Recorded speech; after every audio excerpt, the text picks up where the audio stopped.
3 years after swearing off dating, Vivian Carter sat in a dimly lit wine bar, her scarf wrapped carefully across half her burned face.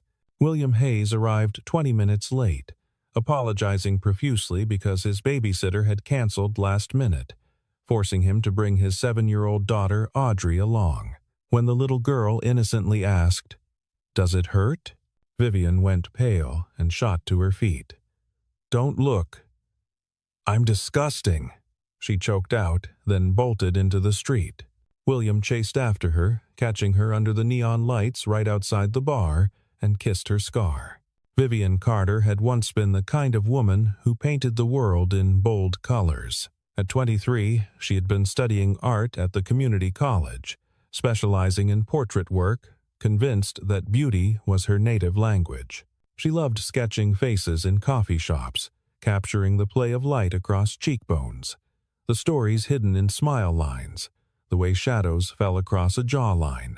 Her professors praised her technical skill, but what they loved most was her fearlessness. She drew homeless men sleeping on benches. She drew wrinkled grandmothers waiting for buses. She drew beauty in places other people looked away from. She had been outgoing, confident, the kind of person who made friends in grocery store lines. Her mother used to joke that Vivian could talk to a brick wall and make it laugh. She wore bright lipstick. She sang off-key in the shower. She believed, with absolute certainty, that she knew who she was. Then came the fire. The apartment building where she lived with her mother was a 6-story walk-up in a neighborhood where landlords cut corners and tenants had no leverage. The wiring was original to the building's construction in 1972. Maintenance complaints, piled up in the management office, routinely ignored or dismissed with vague promises. Tenants had been reporting flickering lights, tripped breakers, and burning smells for months. Nothing was done. The fire broke out at 2:14 in the morning on a Tuesday in February. Vivian woke to the acrid smell of smoke and her mother shaking her shoulder. They made it into the hallway, joining the stream of panicked residents fleeing toward the stairwell. Vivian was halfway down the second-floor landing when she realized her mother was not beside her anymore. She turned back, shoving against the tide of people rushing past her. The hallway on the 3rd floor was a tunnel of black smoke and blistering heat that seared her lungs with every breath. She found her mother collapsed 20 feet from their apartment door, overcome by smoke inhalation. Vivian grabbed her mother's arms and tried to drag her toward the stairs, but the ceiling groaned. A support beam gave way, crashing down in a shower of sparks and burning drywall. Vivian threw herself over her mother's body, trying to shield her from the falling debris. She felt the searing, unbearable agony as flames licked across her face, her neck, her shoulder. The pain was so intense she could not even scream. Her skin bubbled and split. The smell of her own burning flesh filled her nostrils. When the firefighters finally reached them, pulling Vivian off her mother's body, Vivian's mother was already gone. Carbon monoxide poisoning, the medical examiner would later determine. She had likely been unconscious before Vivian even found her. Vivian survived with third-degree burns across her right cheek, neck, and shoulder, and down her arm to her elbow. The scars were raised, textured, a mottled landscape of red and white tissue that pulled tight when she moved. They marked her face like a map of her failure, a permanent reminder that she had not been fast enough, strong enough, brave enough to save the person she loved most. After 6 weeks in the burn unit and another 4 months of painful skin grafts and physical therapy, Vivian withdrew from the world. She quit art school 2 weeks before finals. She stopped painting entirely, unable to look at faces without seeing all the ways hers had been destroyed. She took a job in the back office of a print shop, a position that required almost no customer interaction.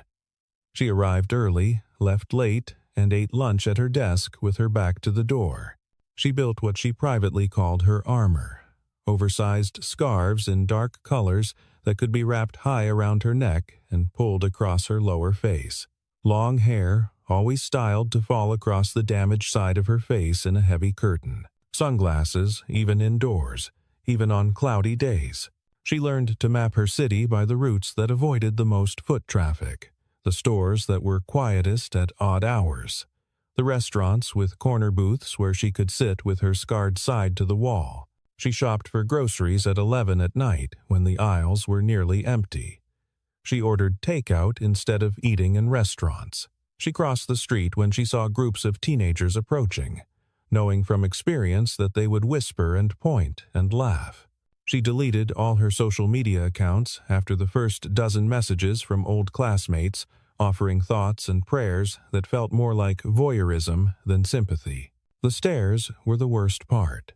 The brief flicker of shock when someone's eyes landed on her face, quickly replaced by pity or, worse, disgust. The way people's gazes would skip off her like a stone off water, unable to land, unable to hold contact. Children pointed with the blunt honesty of the young. Teenagers whispered behind their hands, their eyes bright with cruel fascination.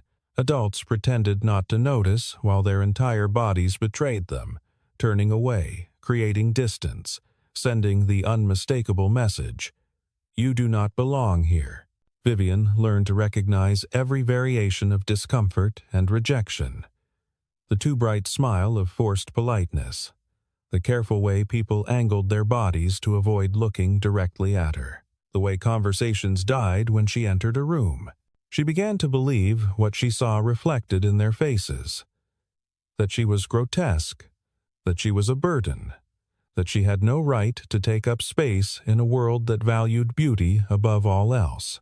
She began to believe that the fire had not just scarred her body, it had erased her right to exist as a full person.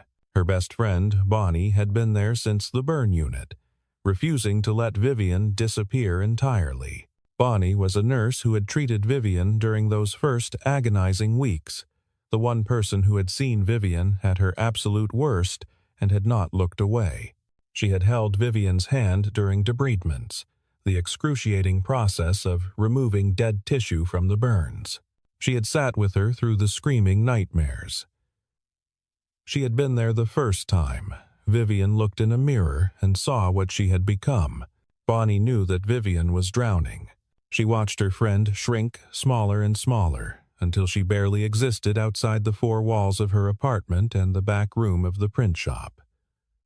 So Bonnie pushed. She was the one who found Serafina Chen, a therapist who specialized in trauma survivors and who had herself survived a car accident that left her with visible scars on her hands and arms. Serafina did not offer Vivian pity. She offered her work. Hard, painful work. She gave Vivian homework. One proactive social interaction per week, something Vivian chose rather than something forced upon her. Go to a coffee shop and order at the counter instead of using the app. Make small talk with a cashier. Attend a community event, even just for 10 minutes. When Bonnie suggested a blind date 6 months into therapy, Vivian had laughed bitterly, a harsh sound that held no humor. "You want me to inflict this on some poor stranger? That is cruel." But Bonnie was relentless, and Serafina backed her up. "You cannot heal in hiding," Serafina had said during one session, her scarred hands folded calmly on her desk. "You are allowed to want connection. You are allowed to try. And you are allowed to fail. But you have to try." So Vivian agreed. Just once.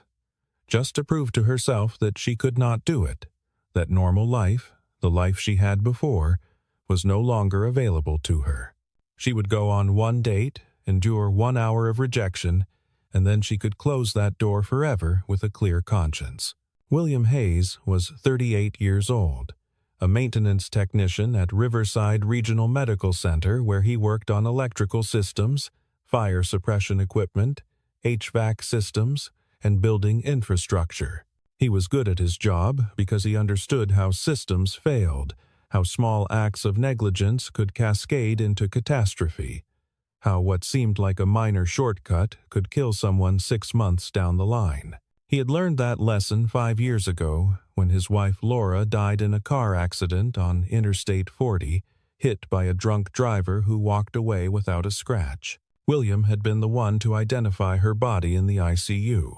He had sat beside her hospital bed as machines breathed for her, as monitors beeped their sterile rhythm, as doctors delivered updates in carefully neutral tones that could not hide the truth. He had memorized every bruise and cut on her face, every tube and wire, every beep and hiss. He had held her hand, still warm despite everything, and told her it was okay to let go. And when the machines were finally turned off, he had stayed until her hand went cold. Beauty, he learned then, was the least important thing about a person. Laura had been beautiful, objectively, undeniably. But that was not why he had loved her. He had loved her because she laughed at his terrible jokes, because she sang in the car with the windows down, because she was kind to strangers and fierce with people she loved, because she made him want to be better, and none of that had anything to do with the arrangement of her features or the smoothness of her skin. After Laura's death, William poured himself into raising their daughter Audrey. He became disciplined, quiet, predictable. He followed a strict routine. Wake at 6, make breakfast, drop Audrey at school, work his shift, pick her up, help with homework, make dinner, bedtime stories, sleep. He did not date. He did not take risks. He did not let himself want anything beyond keeping his daughter safe and fed and loved. And for 5 years, that felt like enough. It felt like all he deserved. Audrey was 7 now, bright and curious and relentlessly honest. With her mother's sharp observation skills and her father's refusal to pretend things were fine when they were not, she asked questions that made adults squirm. She pointed out inconsistencies in fairy tales. She called out liars with the casual brutality of someone too young to understand social niceties. William loved that about her, even when it made life complicated, even when teachers called him in for conferences about Audrey's inappropriate directness. William's younger sister Gwen worked as a nurse in the pediatric wing at Riverside Regional. She had watched her brother shrink his life down to duty and routine, had watched him turn himself into a ghost, and she hated it. She hated seeing him go through the motions, hated seeing him refuse every invitation, every possibility, every chance at something more than mere survival. So, without asking permission, Gwen created a dating profile for William on an app she thought seemed reputable. She used a photo from Audrey's last birthday party, one where William was actually smiling, caught mid-laugh at something Audrey had said. She wrote a bio that was honest. Widower, single father, works in healthcare maintenance, enjoys hiking and reading history books, looking for someone patient and kind. When William found out, he was furious. He showed up at Gwen's apartment, waving his phone, his face tight with anger. "You had no right. Delete it. Now." But Gwen did not back down. She stood in her doorway, arms crossed, and met her brother's glare with one of her own. "You are allowed to be happy, William. You are allowed to live. Laura would be furious if she could see what you have done to yourself. Do not," William said, his voice low and dangerous, "talk about Laura." "Someone has to," Gwen shot back. "Because you won't. You have turned yourself into a monument to grief, and it is killing you. And worse, Audrey sees it. She sees you going through life like you are just waiting for it to be over. Is that what you want to teach her? That love means giving up?" William had left without another word. But he did not delete the profile. And when Gwen called 3 days later to say she had a potential match, someone she knew through a community support group, someone who understood loss and fear and starting over, William found himself saying yes, not because he wanted to, but because maybe, just maybe, Gwen was right. Maybe Audrey deserved a father who was more than just functional. Bonnie and Gwen knew each other through a community support group. When Bonnie mentioned Vivian's situation, Gwen immediately thought of William. They arranged the introduction carefully. A quiet wine bar with soft lighting, a corner table, low pressure. Neither Vivian nor William knew they were both going into this date with armor on. Vivian hid her scars. William hid the fact that he had a daughter, afraid of being rejected before he even started. On the night of the date, Vivian arrived 15 minutes early. She scoped out the bar, chose a table with her back to the crowd, positioned herself so her damaged side faced the wall. She practiced safe conversation topics in her head. She planned her exit routes. She reminded herself she only had to survive 1 hour. William had every intention of being on time. But at 6:15, his regular babysitter called to say she had the flu and could not come. William stood in his kitchen, staring at his phone, weighing his options. He could cancel. It would be the easiest thing in the world to send a quick apology text and retreat back into his controlled, predictable life.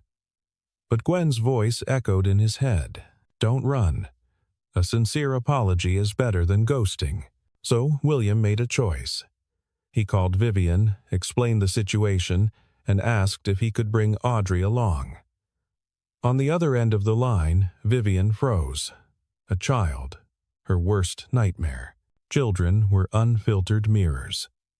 They said exactly what they saw. But she had already committed. She had already told Bonnie and Serafina she would try. So she said yes. William arrived 20 minutes late, holding Audrey's hand. He spotted Vivian at the corner table, her posture rigid, her scarf arranged just so.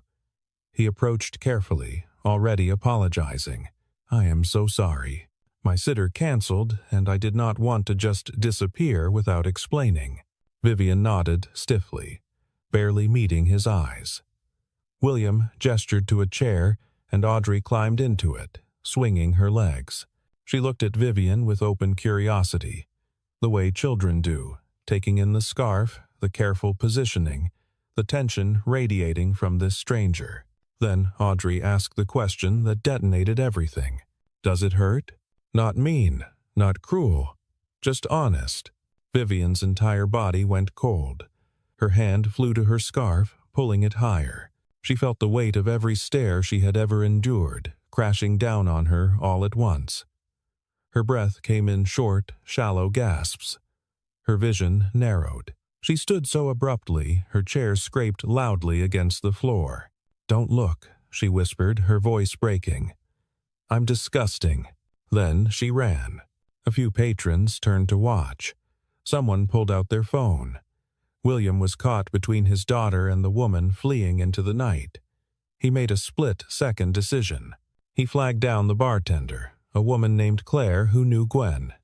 Can you watch her for 3 minutes? He asked, his voice tight with urgency. Stay with Miss Claire, I will be right back. Then he ran after Vivian. She was fast, fueled by shame and panic. She pushed through the front door and into the street, the cold air hitting her like a slap. Her scarf slipped loose. She stumbled on the wet pavement, her vision blurred with tears. She did not know where she was going, only that she needed to be anywhere but there. William caught up to her half a block away, near a closed bookstore. He did not call out. He did not want to humiliate her further. He just stayed close, matching her pace, keeping her in sight. Vivian turned into a narrow alley, pressing her back against the brick wall. She was shaking, gasping for air, her hands covering her face. Just go, she said. You'll be scared too. Everyone is. William stopped a few feet away, his hands visible, non-threatening. I am not scared, he said quietly. Vivian shook her head, her voice rising. She bent forward, her breath coming too fast, the edges of a panic attack closing in. William saw her knees buckle. He moved quickly, stepping behind her, wrapping his arms around her shoulders before she could collapse. He did not grab. He did not trap. He anchored. He held her steady, his chest against her back, his voice low and calm in her ear. I am here, he said. You don't have to look at anyone. Just breathe. Vivian's body was rigid, braced for rejection. But William did not let go. He did not flinch. He just held her, letting her weight rest against him, waiting for her breathing to slow. Slowly, incrementally, her shaking eased. William gently took her wrist and guided her hand down from her face. Vivian turned her head away instinctively, but William did not force it. He just waited. When she finally looked at him, her eyes were wet and red and full of shame. William met her gaze. Then he leaned forward and pressed a soft, deliberate kiss to the scarred skin on her cheek. It was not theatrical. It was not a grand gesture. It was a statement. I see you. I am not afraid. Vivian went completely still. No one had touched her scars like that. No one had chosen to. William pulled back, his expression steady. I should get back to Audrey, he said. But I meant what I said. I am not scared. He walked back to the bar. Audrey ran to him the moment he stepped inside, wrapping her arms around his leg. Is she okay? Audrey asked in a small voice.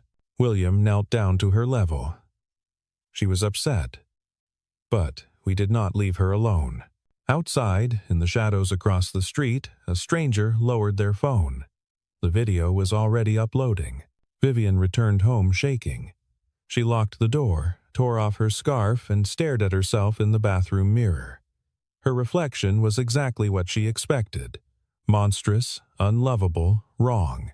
She typed out a message to Bonnie. Don't set up anything else. I can't do this.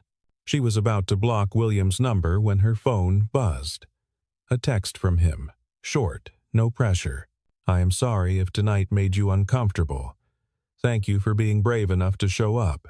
You left this. Attached was a photo of her hair clip, still sitting on the table at the bar. I can mail it, or Gwen can drop it off.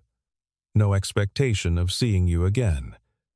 But I meant what I said earlier. I am not afraid. Vivian stared at the message for a long time. He had not said she was beautiful. He had not tried to fix her or comfort her with empty words. He had just told her the truth.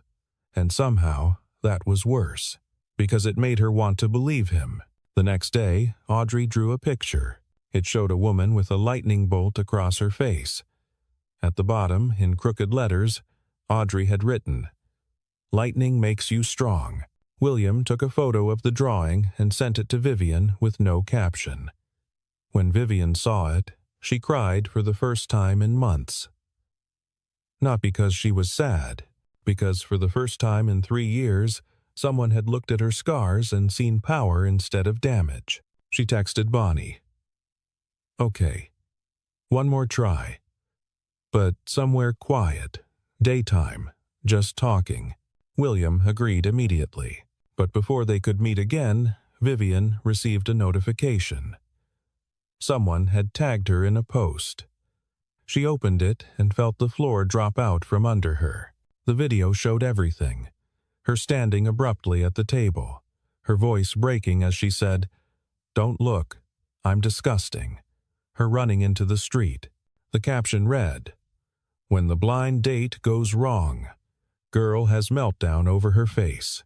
The account belonged to a user called Hillary Morgan, a mid-tier influencer who specialized in viral drama content. The post already had thousands of views. The comments were brutal. Yikes. I mean, I'd run too if I looked like that. Why even try to date? Feel bad for the guy. Vivian felt her chest tighten. Her hands went numb. She scrolled through comment after comment, each one confirming what she had always believed about herself. She was a spectacle, a cautionary tale, a punchline. Bonnie came over within the hour and found Vivian sitting on the floor of her apartment. Her phone smashed against the wall, her nails digging into her forearms. Bonnie gently pulled Vivian's hands away and wrapped her in a blanket. "We are going to fix this," Bonnie said, but Vivian shook her head. "There is nothing to fix. This is what I am." Meanwhile, William was dealing with his own fallout. "Your dad kissed a monster," one of them sneered. Audrey shoved the kid hard enough to make him stumble. The teacher intervened, and William got called in for a meeting. That night, William found Hillary's account and sent her a direct message. "Take the video down. You are hurting someone who did nothing to you." Hillary's response came within minutes. "It's public space, freedom of speech, and it's trending, so no." William felt a cold anger settle in his chest. He forwarded the exchange to Gwen, who forwarded it to Bonnie. They began strategizing. But before they could act, Vivian received another message. This one was from an anonymous account. It contained details about the night of the fire, the name of the apartment building, the exact time the blaze started, information that only someone connected to the case would know. The message ended with a single line: "Stop digging, or everyone will know what you really are." Vivian's blood ran cold. Someone was watching her. Someone knew her past, and they wanted her silent. She called William, her voice shaking. When he arrived, he brought Gwen and a man Vivian had never met. Henry Callahan, a fire marshal who had worked the case 3 years ago. Henry was in his 50s, graying at the temples, with the weary look of someone who had seen too many preventable tragedies. "I remember your building," Henry said, sitting across from Vivian in her small living room. "We flagged it. Multiple code violations. The owner kept dodging inspections, paying off the right people to look the other way." Vivian's hands clenched. "But the report said it was electrical failure." "An accident." Henry nodded slowly. "That is what the official report says. But the case got closed faster than it should have. There were inconsistencies, missing documentation. I pushed back, but I was overruled." William leaned forward. "What kind of inconsistencies?" "The smoke detectors on your floor were disabled," Henry said, looking at Vivian. "Not broken. Disabled. Someone bypassed the system. Your mother should have had warning. She didn't." The room went silent. Vivian felt something crack open inside her chest. For 3 years, she had carried the weight of her mother's death. She had believed it was her fault for not moving faster, for not being strong enough. But the system had failed them first. "Why are you telling me this now?" Vivian asked, her voice barely above a whisper. "Because someone is trying very hard to keep you quiet," Henry said. "And that tells me they have something to hide." The next day, William received a phone call. The voice on the other end was calm, polite, and menacing. "Your daughter goes to Riverside Elementary, doesn't she? It would be a shame if something happened to her." William's hand tightened on the phone. "Who is this?" The line went dead. He called the police immediately. A detective named Finn Graves took the case. Finn was young, methodical, and took threats against children very seriously. He started digging into the building's ownership records while William installed security cameras around his house and arranged for Audrey to stay with Gwen temporarily. Bonnie also received a warning. A car followed her home from work one night, circling her block 3 times before speeding off. She reported it, but the license plate was fake. Vivian felt the walls closing in. "This is my fault," she told William when they met at a coffee shop the next morning. "If I just stay quiet, they will leave you alone." William's jaw tightened. "No, if you stay quiet, they win, and they will do this to someone else." "But Audrey is safe," William interrupted. "And she deserves to grow up in a world where people do not get away with this." Vivian looked at him, this man she barely knew, who was risking everything to stand beside her. "Why are you doing this?" William met her eyes. "Because it is right. And because you matter." It was Serafina who suggested the next step. She was hosting a fundraiser for burn survivors, a small community event at a local hall. She asked Vivian if she would consider speaking. Vivian laughed, a harsh, bitter sound. "Yes," Serafina agreed. "But you will be the one with the microphone." Vivian spent 3 sleepless nights wrestling with the decision. William did not push. He just sat with her, quiet and steady, letting her think. It was Audrey who tipped the scale. The little girl gave Vivian a new drawing. This one showed Vivian standing on a stage, her face turned toward the light. On the night of the event, Vivian stood backstage, her hands shaking. She wore a simple black dress and a thin scarf draped loosely around her shoulders, but not covering her face. For the first time in 3 years, she was not hiding. When Serafina introduced her, the room fell quiet. Vivian walked to the microphone, feeling the weight of dozens of eyes. She gripped the edges of the podium to keep her hands from trembling. 3 years ago, I survived a fire, she began, her voice unsteady. I lost my mother. I lost half my face. I lost the person I thought I was. She paused, looking out at the crowd. Some faces were sympathetic, some were curious. A few looked uncomfortable. For 3 years, I believed my scars made me disgusting. I believed I had no right to be seen. I believed the worst thing about me was how I looked. Her voice grew stronger. But the worst thing about me is not my face. The worst thing is that I let fear make me invisible. I let shame keep me silent while the people responsible for my mother's death walked free. She took a breath. I am done hiding. I am done apologizing for surviving.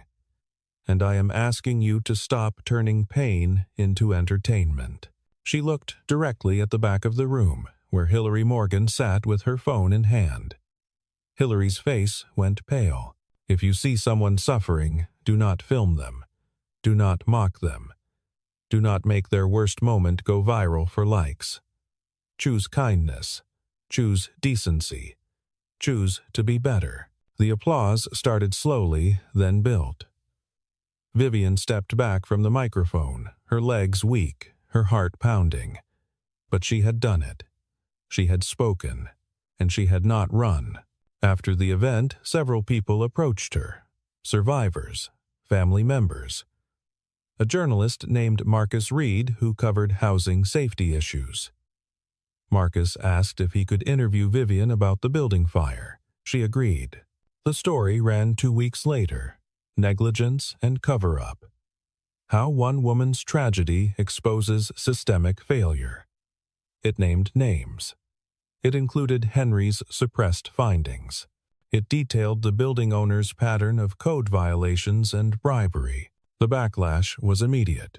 The building owner, a man named Gerald Rost, issued a statement denying all allegations. His lawyer threatened to sue, but Finn had been building a case, and when the story broke, 2 more families came forward with similar complaints. The district attorney opened an investigation. Vivian was subpoenaed to give a deposition. Andrea Lyles, a housing rights attorney, offered to represent her pro bono. Together, they walked Vivian through the process, explaining what to expect, how to stay calm, how to tell the truth without letting them twist her words. On the day of her deposition, William drove her to the courthouse. He waited outside the room, Audrey coloring quietly beside him. When Vivian emerged 3 hours later, exhausted and shaken, William stood and wrapped her in a steady embrace. "You did it," he said simply. The investigation took months. Gerald Rost was eventually charged with criminal negligence and bribery. He pleaded out, avoiding jail time but losing his properties and his business licenses. It was not the justice Vivian had wanted, but it was something, and it meant no one else would die because of his greed. Through it all, William was there. Not as a savior, not as a fixer, just as someone who stayed. One evening, after Audrey had gone to bed, William and Vivian sat on his porch, watching the sunset. Vivian had started painting again, small pieces at first, portraits of scarred faces rendered in bold, unflinching strokes. She called the series Scar Light. "I need to tell you something," William said, breaking the comfortable silence. Vivian looked at him. "When my wife was dying, I sat beside her in the ICU. She was covered in bruises. Her face was swollen. She did not look like herself. And I realized something. He paused. I did not love her because she was beautiful. I loved her because she was brave and kind and real. Beauty had nothing to do with it. He turned to face Vivian fully. I do not love you despite your scars. I love you, scars and all, because you are brave and kind and real, and you do not need saving, you just need someone who stays. Vivian felt tears slide down her face, warm against the damaged skin. I do not need anyone to save me, she agreed, her voice thick. I just need someone who will not run. I am not running, William said, and he kissed her, slow and certain under the fading light. Months later, Vivian's first gallery showing opened at a small community arts center. The walls were lined with her scarlight portraits. Firefighters, burned survivors, accident victims, all rendered with fierce dignity and unflinching honesty. Audrey stood beside Vivian at the opening, holding her hand, proudly telling anyone who would listen, "She is really brave." William stood back, watching Vivian move through the crowd with her head high, her scars visible, her smile genuine. She was still healing. There were still hard days, but she was no longer hiding. At the end of the night, as they walked to the car together, Audrey between them, Vivian looked up at the lights strung across the gallery entrance. 3 years ago, she had run from light, believing it would only expose her shame. Now she stood in it, unafraid. William took her hand. Audrey yawned and leaned against Vivian's leg. And for the first